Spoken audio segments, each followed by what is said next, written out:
guessing game for you guys and girls.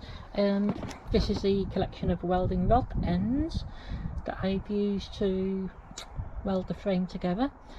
Let us know in the comments, have a guess, how many rods do you think I've used? There's a couple of 3.2s, but only a few. So if you want to split them up between 2.5 and 3.2, or just have a guess at the total, let us know in the comments. Apologies for the bad audio if you can hear the wind noise, but unfortunately I can't control the weather. So you saw we have the getting it to fit the broken wood struggle, and it was just, you can just see like a little bit of a witness mark there and there where it was just catching on the top of the forklift frame. Because of all the grease and stuff, it proved a bit of a pain to find. And what have we done, we've cut these tabs, and the lighting's pretty bad. Can you see better this way? Not really. So we cut these tabs, we got them welded on. We've welded underneath, but we've left the edges empty, so if any moisture gets in there it can drain out. It's all getting powder coated anyway, so that'll probably fill that up, but that's where we're up to with that. Done the same on the other side, and these are just spreader plates basically just to give this something better for the bolts to bite into, because that's 5mm, they're 10mm, that'll give us 15mm total, so it'll put the bolt in a better position for wearing the holes and clamping down evenly to the spacer plate. That one was there, which is flash rusted already. Anyway, our job for today is these spacer bars need welded in now. So what I've done is got my little centre drill, and you've seen that one probably. I've gone down the middle and then gone through with a bigger drill just to give myself a little bit of a depression for the weld to go in, and then we can flat wheel it all back smooth afterwards. So the plan is to two welds, move the clamps down, two welds, move the clamps down, try and spread the heat out a bit to avoid any distortion, and then what we'll do is we will flick this over onto the side, and then we'll get the rod and we'll put some welds down in the back here. Again, hopefully the powder coat will fill that in, and then we'll just do some more tacks on that one as we go down the same. And I'm sure there's better ways of doing it. I was toying with the idea of drilling it, tapping it, countersunk bolts, little like 5mm or 4mm or whatever, but yeah, might have got away with just 3 holes for that, powder coat it, put it in. Probably would have been less work in hindsight, but I'm going with this because that'll give extra strength anyway once it's all put in, whereas the bolts won't give any extra strength in that respect. Then we need to radius all these corners. This is a bit of a pain because that is deeper than what it was originally drawn as. So we'll radius all these, just be a case of like a 5p piece to put whatever 7-8mm rad on it. And then yeah, quick dress up, and we'll give it a shakedown for a couple of weeks and then send it to powder coat. And there we go, that's one side done. So that will keep that together now, so the powder coating can fill and cover where the 2 joins are. What we'll do is we'll give us a quick run off with the flat disc and then flick it over. We'll do inside and do inside of this one, and then we'll drill this one, and then we'll flick it over again, and hopefully that should make the amount of flicking over we've got to do minimal. It's getting quite heavy and awkward. And there we go, flat wheel across there, flush them off nice. That'll slide on again now without any problems. Yeah, one side done, on to the second. Now I've got to weld down in this edge here. I don't normally, and I know a lot of people frown on this, but bending a rod. Now, it's okay to bend a rod as long as you don't break the flux. So if you do a nice arc like that, what it does is when you go in there, you can actually get the rod to point back slightly towards a piece, which then makes it a bit easier to weld. And as you feed the rod in with a curve, you can kind of maintain that angle as well. So a little tip for you there, if you need to get into any awkward places, you can bend the rod as long as you don't break the flux. So we're going to see how we go. Okay, this hasn't gone to plan. I started welding down in this edge, but don't know how well you can see, but it's now caused the metal to bow a little bit. So before we go too far, make it really bad, because it's flush there and there's a big lip there. It's not going to affect how it works at all. The guide rails are still going now okay. So what we're going to do now is drill these, and then we're going to weld it the same as this side, and then we'll continue to do the welding afterwards. So yeah, trying to save myself a bit of time and effort in not rotating the frame over. Hasn't really worked. So before we make it any worse, we're going to go ahead and start pulling it back to where we need it. So what we will need to do is start from this end and work our way down to the middle, and that should give us the best chance of pulling it back, I hope. Them welds have laid down in there nice and flush now, so we're going to give it a quick tickle over with the flat wheel, drop it down, and then do the other side, and then flip it over and do this side. And a bit on the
slow job by yourself, but we are getting there. Unfortunately, I can't be in there and here at the same time. So yeah, bolt holes I've nearly lined up.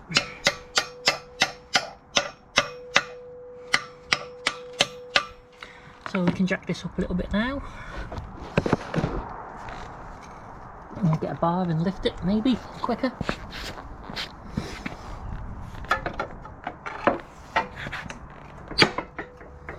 Oops.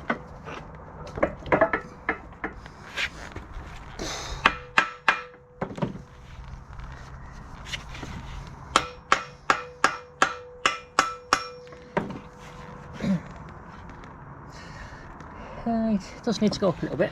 We know it fits because we had it on the other day, so we just need to get it to go up.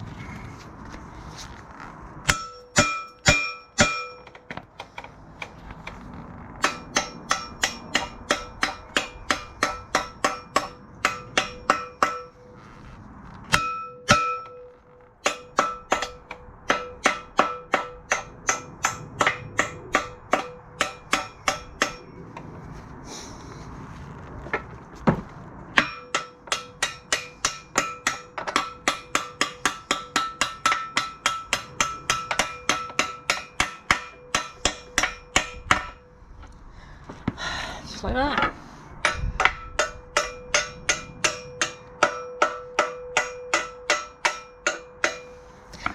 And then next thing we need to do is put the washer on here, allow for a washer on that side, and then cut these off to just pass them up so they look nice and tidy.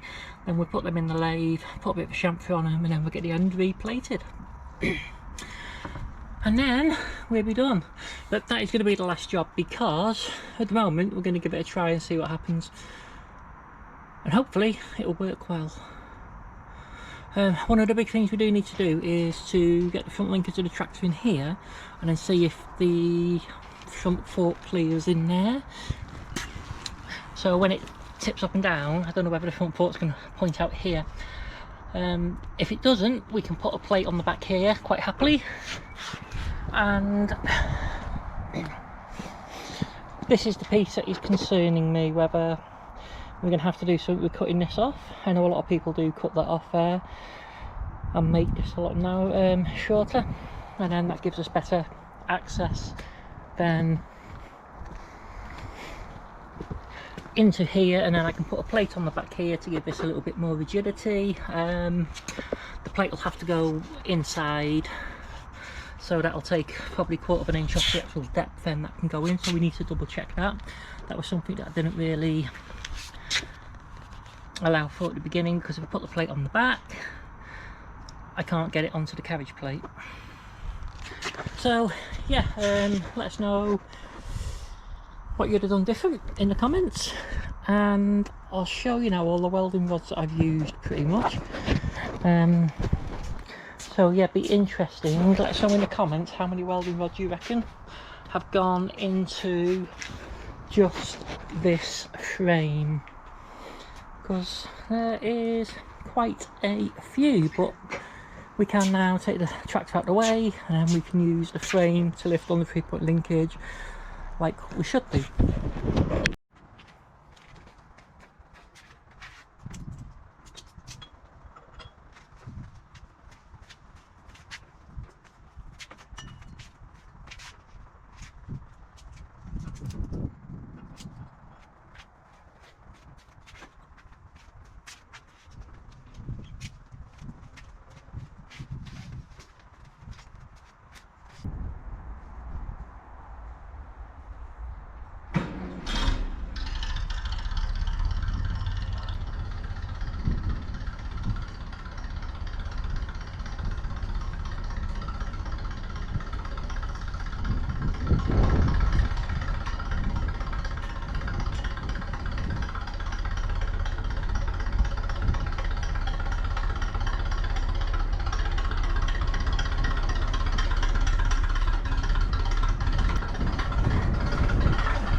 Cat 1 to Cat 2 balls, homemade, can't buy them.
So there's 97 2.5mm rods, and 1, 2, 3, 4, 5, 6, 7, 8, 9, 10, 11, 12, 13, 14, 15, and there's 4 in the shed, little bits. So that's 19 3mm rods. That's a lot of rods.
So before galvanising, this did fit on nice and easy. Galvanising does add a bit of thickness to it, and normally you have to either allow for that thickness or you have to remove the material. So what I've done is, to get my spacers back in here, I've just spread it a little bit with a bottle jack, and obviously the wheels are quite a tight fit on the runners now because there's the additional material of galvanising. But I did grease it, so it did go on, and it dropped on the last bit quite easy. So there's obviously an inconsistency either with what I welded in or the galvanising, probably the galvanising to be fair. So we just need to tap these bolts in.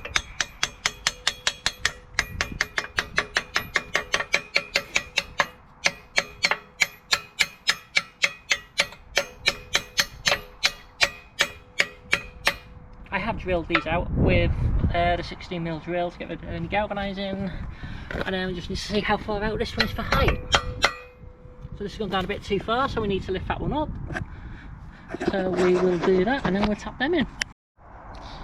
And there we go, we have the frame on the pallet forks.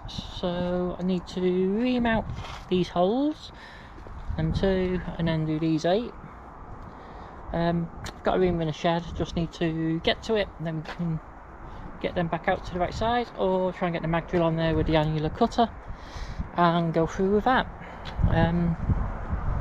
Yeah, not sure which would be best, but we'll get them back out to the right size and we're good to go. Excellent. Excellent. And then we can start using it for something a bit more productive. And it's going to be so much easier to move now. I don't have to worry about keeping it in the dry And like I say, if anyone knows any good way of cleaning all this up so it looks pretty without it looking a mess in the process, leave it in the comments. Bye for now.